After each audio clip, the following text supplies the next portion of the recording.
Bonjour, connaissez-vous la différence entre esprit et cerveau?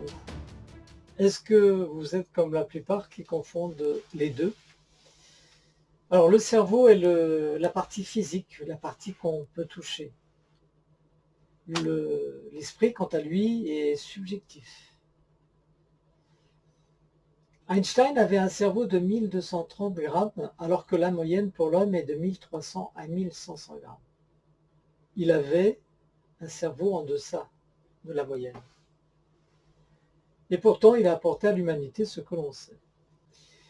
L'esprit qui est le réceptacle de toutes nos informations, de tous nos souvenirs, de tous nos apprentissages, de nos expériences, de tout notre savoir. Tout est là dans notre esprit.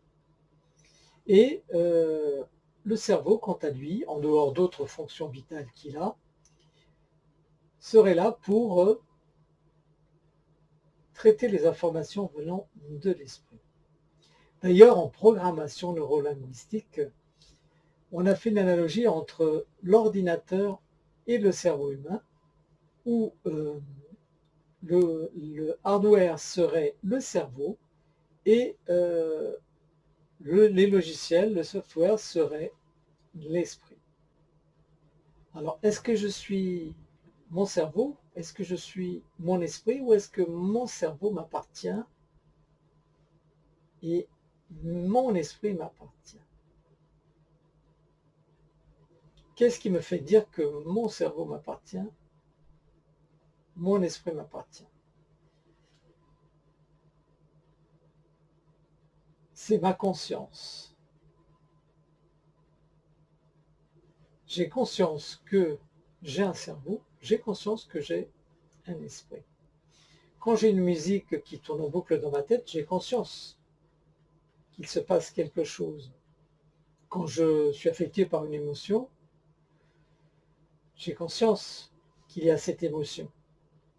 Donc, je ne suis pas mon esprit, je ne suis pas mon cerveau, mais mon cerveau et mon esprit, j'en ai conscience.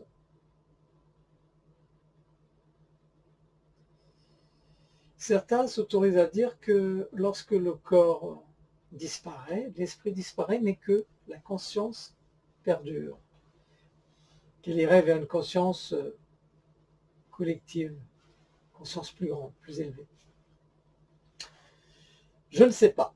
En tout cas, une chose est sûre, nous ne sommes pas notre esprit et nous ne sommes pas notre cerveau.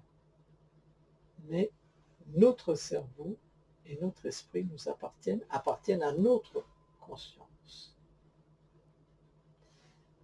Au revoir.